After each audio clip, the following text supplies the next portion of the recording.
Hey everybody, Jeff Salzman here, and welcome to the Daily Evolver. It's Thursday, November 16th. It's a week from Thanksgiving, and I am thankful to be here and thankful to be here with Corey DeVos of Integral Live. Hey Corey. Hey buddy, how are you? I'm doing good. How are you? Good. I'm, evolving incrementally, you might say, in a daily fashion. Yeah, me too. Yeah, and that's what I want to do again here today. I want to note that this is the last week before the holidays kick in, and we are going to take next week off. So we will be back here on Monday, the 27th for another week, Monday through Thursday, of live episodes. So daily evolving. And what I want to do is, look at well, just as in a general sense, look at our lives as much as possible with an integral sensibility. That is, turn up the Google map and see more of what's actually there, see the textures, see the details of what's really happening. And what is coming up is Thanksgiving.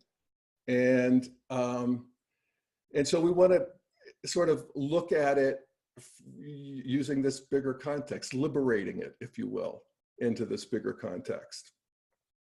And so the first thing I'd notice if I bring an integral lens to Thanksgiving as part of my integral Thanksgiving practice is that it is a deep structure of the human structure of the human psyche. It represents the harvest festival, which is a collective structure. It's an individual structure, and all cultures in all times and spaces have celebrated these yearly cycles. And to the degree that they're far enough from the equator to notice, they generally cluster around the two solstices and the two equinoxes. And so this is that for us here in America. This Thanksgiving is a harvest festival. And we want to feel that. We want to feel this gathering of the year's work, stopping, pausing, noticing, appreciating, containing, appreciating our gifts, being grateful for what we've been given. And, that's another sort of way we can look at this is, what is this thing called gratitude? And it is a time-honored practice of spiritual growth, of vertical development in the spiritual line, to practice the act of gratitude. And you just want to notice it. I mean, I notice it here in my own body in this moment, that when I think about my gratitude for being here, right here in this moment, it's an energy moving out. It's not a contraction of the Jeff contraction. It sort of begs the question, who are we grateful to? What are we grateful for? And, it is itself a force field. And we'll talk about that a little bit more in a minute. But I wanted to just sort of work with this sort of, deeper structures and notice that, okay, here in America, I noticed that there's Thanksgiving feasts and harvest feasts all over the world, in Europe and so forth. So you all have your version of it. But here in America, we located the first Thanksgiving. It's part of our national myth. And in 1621, the Pilgrims who had come over on the Mayflower celebrated their first harvest. And they celebrated it with 90 Indians and 53 Pilgrims. And I always thought that was, an American story, kind of like George Washington chopped down the cherry tree and couldn't tell a lie. And, these sort of wonderful apocryphal stories that aren't really true if you look at them. But this one kind of is. It's the Pilgrims had come over, and they had a hellacious couple years of sickness and, just getting their footing.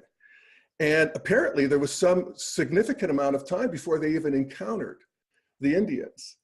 And And so, and they really did trade, they really did learn from each other, and they really did celebrate this harvest with, a 3-day celebration, actually.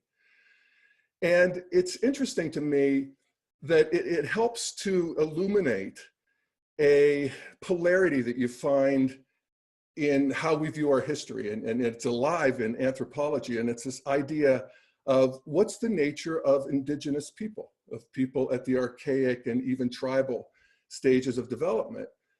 And, there's this story that they are happy and that they are healthy and that they are living in a paradise and they're living in harmony with nature. And it turns out that there's a lot of truth to that. Of course, on the other side of the street, there's the story of the nasty, brutish, and short that, and we know this through forensic anthropology, that death by violence per capita was much higher, multiple times higher than it is in the worst of our communities here in indigenous times. And I think, what we can draw from this is that when people meet in a way that is non-competitive, it can go really well.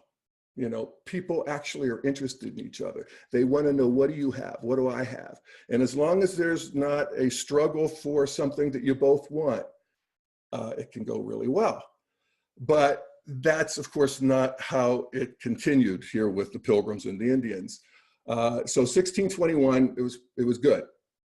25 years later, it started getting to the point where there were so many English people coming over that there was beginning to be problems. Indian men were banished from Plymouth outside. They were banished to outside the gates. They were felt to be dangerous. And then, of course, by the time another 25 years had passed, we had moved into full-on Indian wars in New England that were, in terms of per capita people killed, the highest in American history. Estimates as to 1/10 of men of fighting age died in those wars. So, it went bad. And of course, from an integral perspective, it's inevitable that the settlers would win that war, because as we look through history, every emerging stage subjugates or eliminates the previous stage. And a post-Bronze Age culture is, it's inevitable that however we slice and dice it and how it goes, and it was brutal, that they're ultimately going to win. So anyway, so that brings us to today, and all is forgiven. And we have this holiday that is dedicated to this force field of gratitude. And that's about it. My guy Chuck always calls Thanksgiving his favorite holiday, because you don't have to buy anything. You don't have to do a lot of decorating. You just, generally have a nice dinner with people that you feel close to. And at any rate, it's an opportunity to intentionally practice gratitude and to sort of tap in intentionally into this force field. And that's, what I'm going to spend the next week doing. I'm going to actually work on this and have been, even in thinking about it in preparation for this little talk. So anyway, we can work with gratitude at every stage of every level of our own development, of every altitude that we can contact. And I was listening to a video between Eckhart Tolle and Oprah about gratitude. She had him on in this webcast that they did together. And he was talking about this force field of gratitude and how, when you are feeling grateful, you are just naturally relaxing your self-contraction. You are aerating into the world in a way that you aren't when you're, not feeling gratitude. And so what they were focused on was that you can always be grateful, even if everything else has gone wrong. You can always be grateful for the sheer fact of existence. And Oprah was talking about the breath. Oprah's all meditation enlightened and woke. And of course, Eckhart Tolle was just focused on the sheer feeling of being, and the feeling in your hands, and the feeling of the energy of your body, and of the energy of the world outside, and the energy of other people. And to just notice that at what we would call an egocentric level. This is just the level of your own body and subtle body and energy body and your mind. And so that's always something that one can contact in the way of gratitude. And then there's ethnocentric stage of development. And this is where you have a gratitude for the people in your lineage, in your parents, the people that you love. There's a lot of research that shows, Keith Witt talks about this a lot, that marriages and relationships in general the quality of them can be measured in terms of the degree to which individuals feel appreciated by their spouse, valued by their spouse, and acknowledged when they do something nice for their spouse. And, you can feel that in your own relationship. And you can extrapolate that, of course, to any relationship in your life with your kids or with anybody. And there was a big movement in psychology starting in the mid to late 90s where psychology said to itself, let's not just focus on pathologies, let's focus on what is it to make a human being happy and fulfilled. And so we had this whole positive psychology move, which has really been a lot of research in there, a lot of attention paid to that. And I'm forgetting her name. I had it. It's like a Russian name, but she was a researcher in Russia, in Harvard, that wrote a book on happiness. And they did a lot of research on what made people self-report as being happy. And there was one thing that was more powerful than anything else that they correlated with.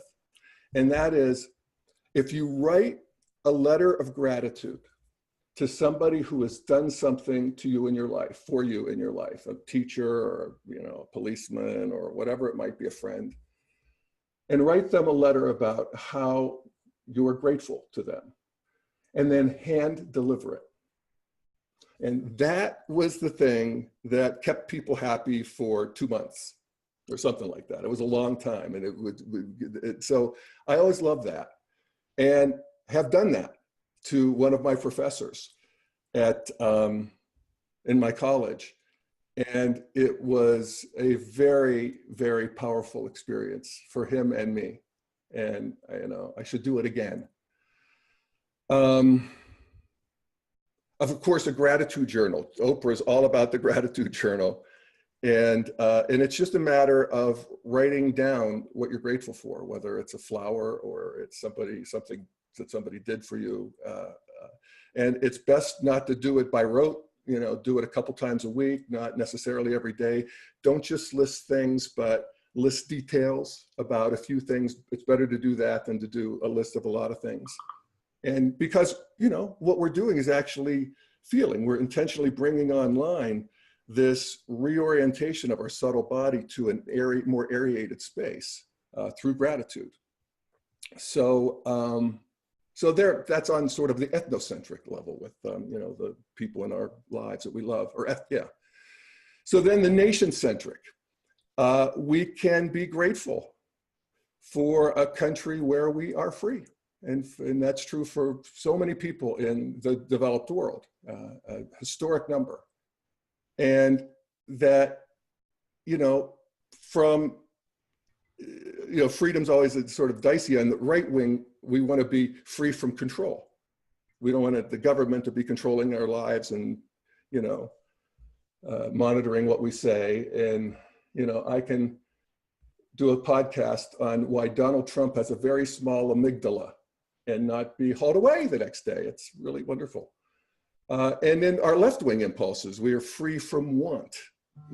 In a historical way, we're living in a paradise where, are generally, of course, there are little pockets of exceptions, but they prove the rule that our biggest problem with calories is we have too many of them.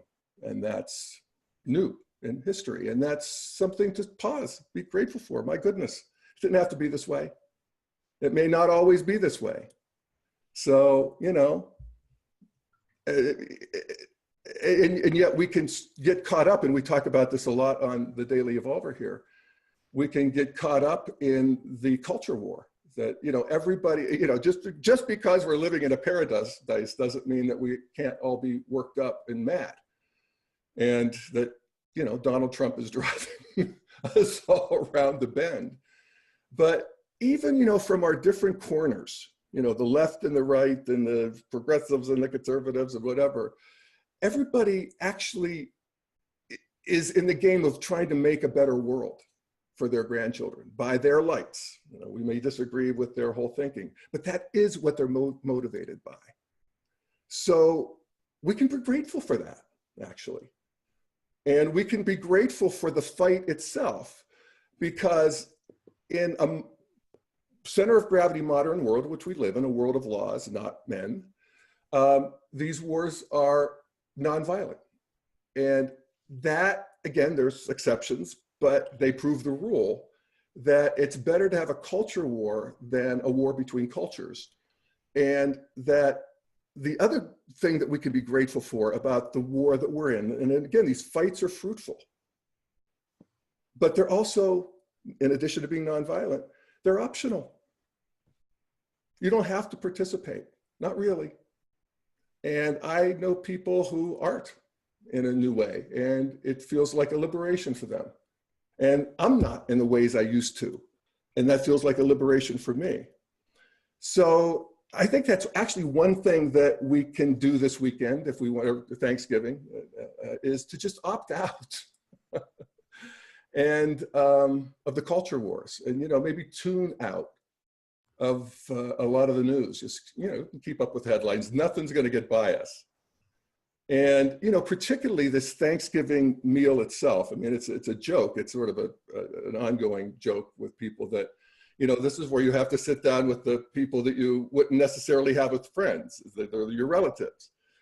And some of them may be sort of on the other side of the spectrum from you.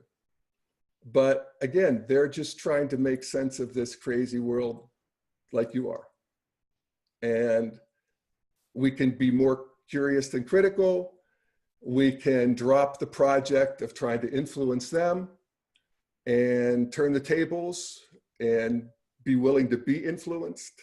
You know, these are just try on some of these new things that, you know, represent a dropping of the project of trying to fix people, and to just love them instead and appreciate them and be grateful for them.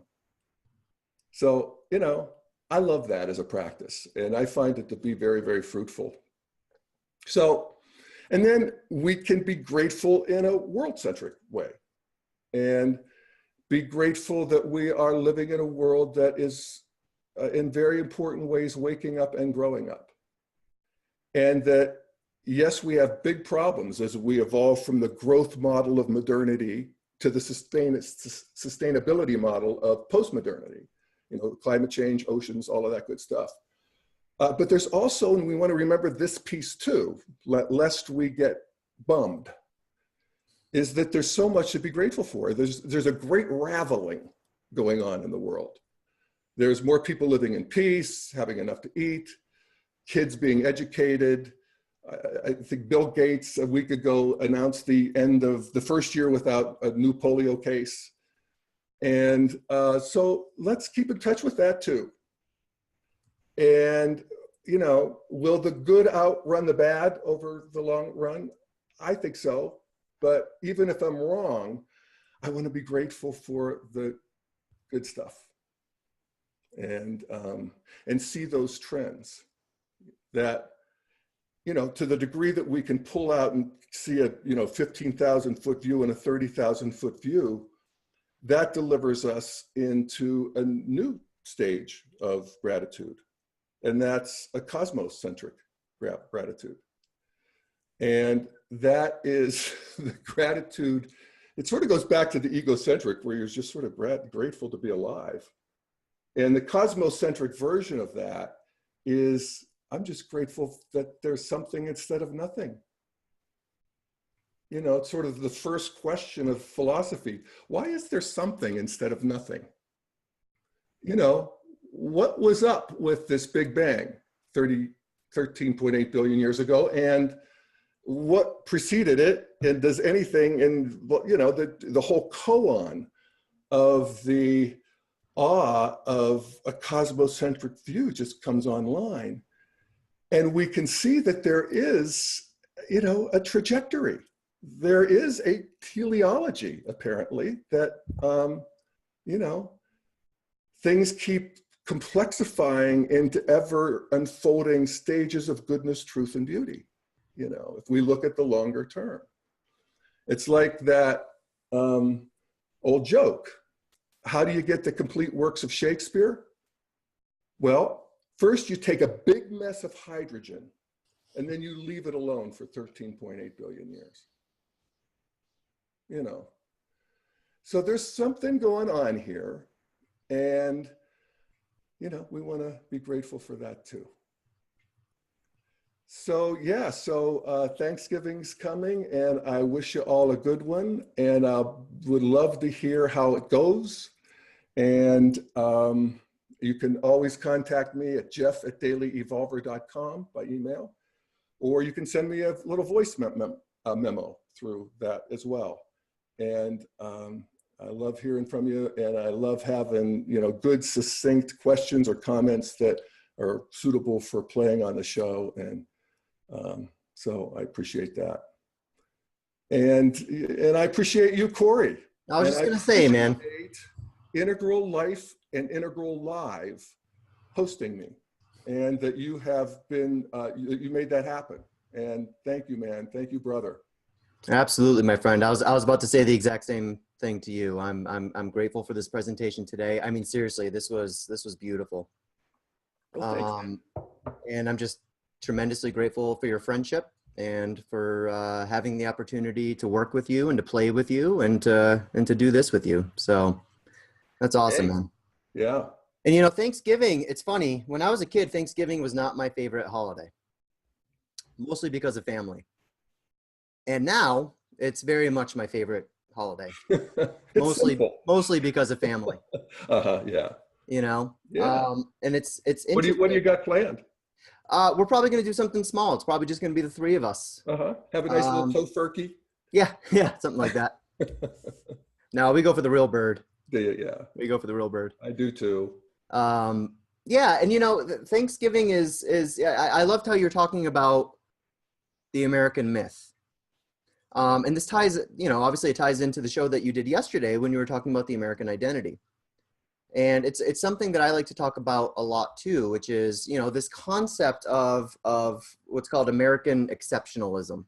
And I think that concept of American exceptionalism is often misinterpreted as meaning like this sort of arrogance that Americans have, this feeling of superiority that we have to the rest of the world. And that's at its root, that's really not what American exceptionalism is about. What it means, at least what it means to me, the way I enact the phrase is, we are exceptional precisely because America was founded at a time in history when the identity at its very core did not have to be based on race, ethnicity, religion, resources. I mean, all of that factored into the American identity, but ours was not.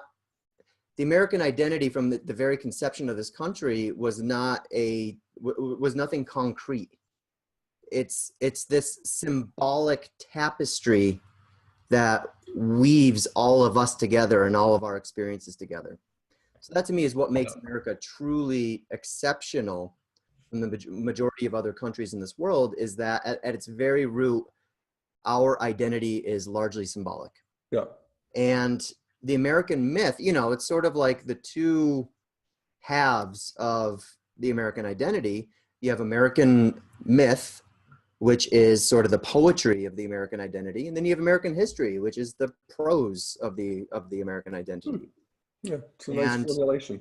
Yeah, well, and what I particularly love about Thanksgiving especially, you know, as an American with our rugged individuality and, you know, all of that we're, you know, sort of stereotypically known for, is that this piece of gratitude was there right from the very seed, right? It's one of the first things we learn in elementary school. It's, you know, which is the purpose of the American myth. That's what's folding all of these different experiences and all these different people, different types of people, into a shared understanding and a shared meaning of what America represents. And they start doing it right in first grade with, you know, Tonto to, you know, George Washington's wooden teeth. I mean, a lot of these things don't have a lot of basis in American history, but they're tremendously valuable as part of the American myth. Right. You know, I just want to say, just apropos that comment, that this is another sort of detail of the original Thanksgiving, that Squanto was an Indian guide, and he was famous. And I remember reading one of those little bios, like a third grade bio on Squanto as a kid. And it's making me want to go back and look more, because as I was sort of reviewing this book that I read a few years ago called Mayflower by Nathan Philbrick, which is about the whole Pilgrim thing, Squanto really featured in largely. And he was an Indian who had been kidnapped, then taken to Europe, where he was educated, and then he came back. And that sort of, you see this in history where there's a little, there's a myth around people like this, because they really do come back with a new capacity that is, anyway, it's sort of a long story, but it turns out that Squanto actually existed, and he was very cool. Yeah.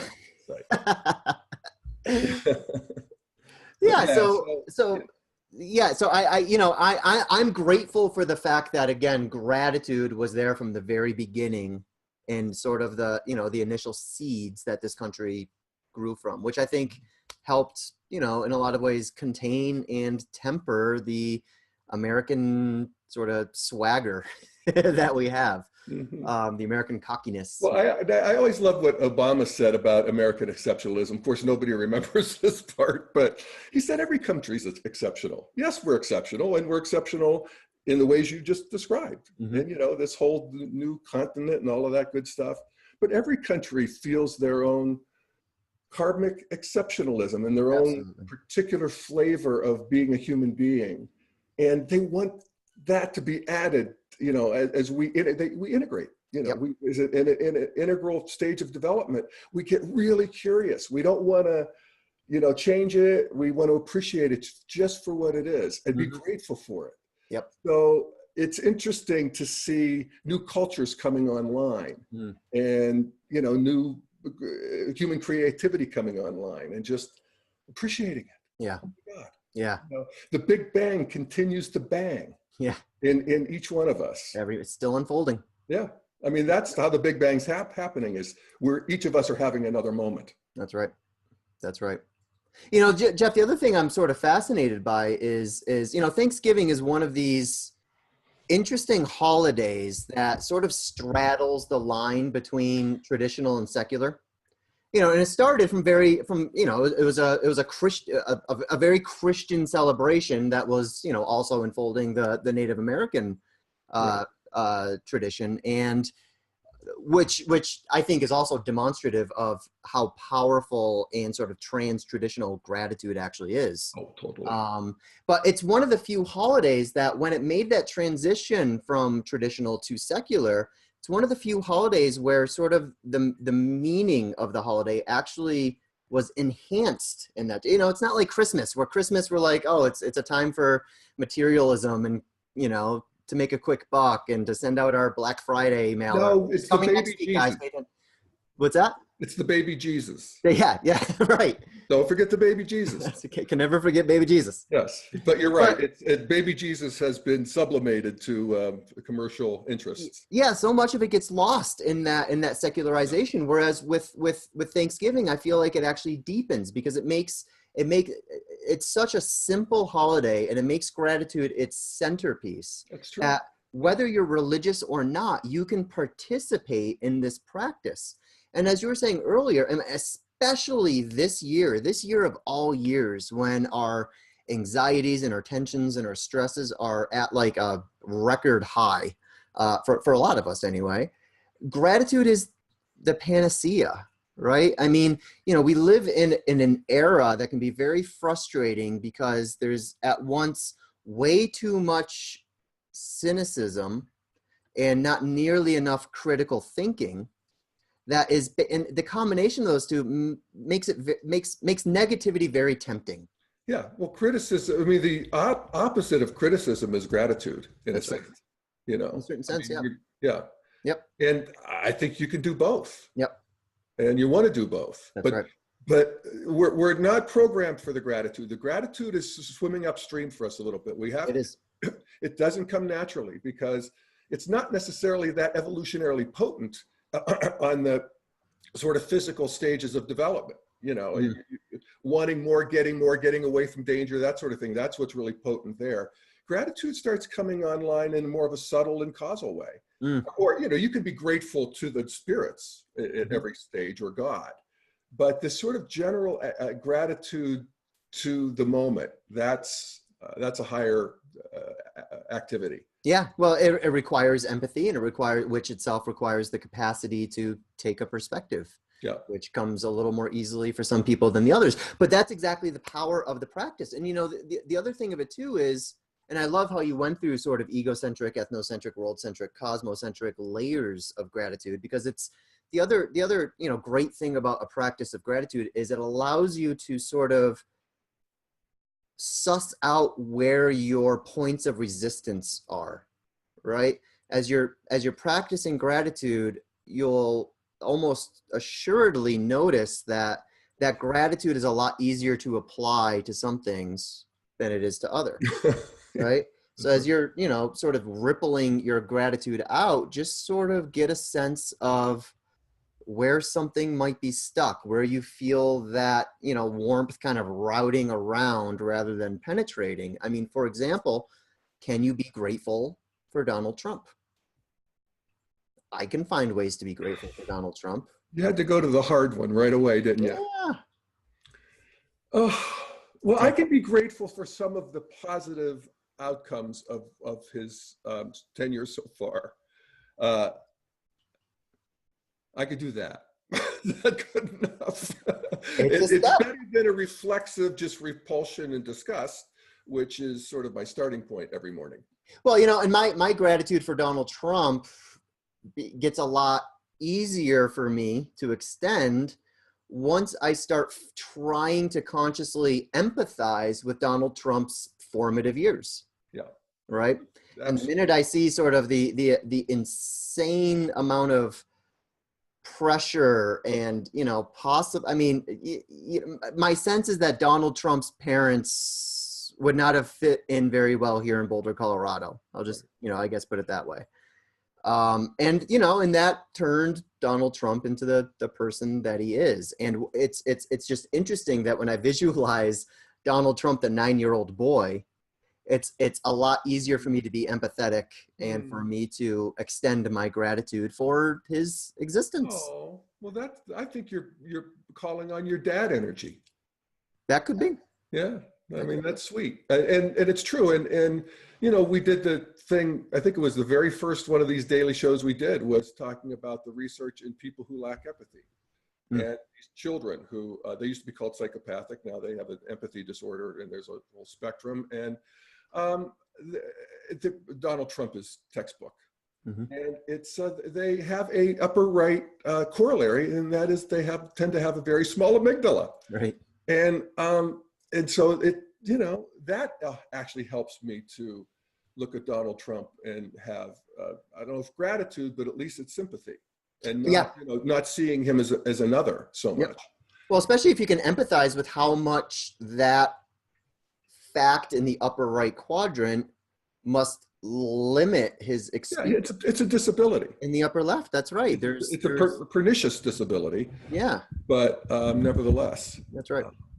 So yeah, so that's a good practice. It's if we define practice as the thing we do to be faithful, not necessarily successful. That's right. That's right. And it's, you know, and I will be grateful for Donald Trump. Yep. And I will be grateful when Weller brings him down. I mean, don't get me wrong. So it's almost, that's the other thing that makes it easier for me to be grateful for Donald Trump when I then transition into, well, I'm also grateful for Mueller. Yeah, exactly. Thank you. Yeah, totally. All right, my friend. Well, are we complete, perfect, and whole? You know it. Well, thank you, Corey. And Yeah, thank you. much love to you and Angie and little Evelyn. Well, thanks, And brother. I'm trying And to you know, remember one final word. I'm grateful for everyone who's watching right now. Yeah.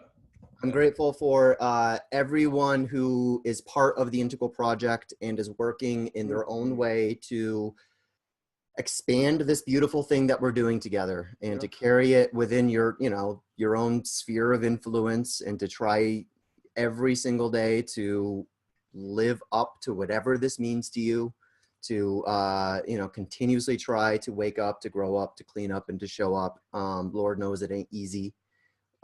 Lord knows we, you know, all of us fail every single day, and all of us are likely grateful for the opportunity to try. Yeah, beautifully said, Yeah. my friend. Yeah. Yes, thank you, everybody. So we'll see you the week, Monday after next. That's right. All right. Thanks, folks. Bye, guys.